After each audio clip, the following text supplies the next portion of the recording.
Mas naging espesyal po ang araw ng mga puso matapos ang sabay-sabay na pag-iisang dibdib na higit sa 1,000 na couple sa iba't ibang lungsod sa Metro Manila silalim po ng Kasalang Bayan. Sa Quezon City, halos 500 couples ang nagpalitan ng panata o I do sa kanilang Kasalang Bayan na pinangunahan ni Mayor Joy Belmonte.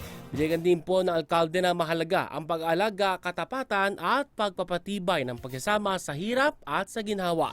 Samantala, sa lungsod po ng Kangkalo o sa Caloocan, higit 1,000 couple naman nag-isang dibdib handog ni Mayor Along Malapitan kasabay ng paggunita sa ika-64 na anibersaryo ng lungsod. Actually, partner ngayon yun yung cityhood ng aming lungsod sa Caloocan.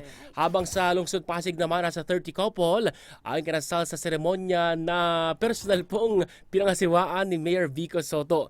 Mas naging makulay ito nang sorpresahin sila ng isang sikat na bandang Ben and Ben na naghandog ng kantang Duyan bilang harana.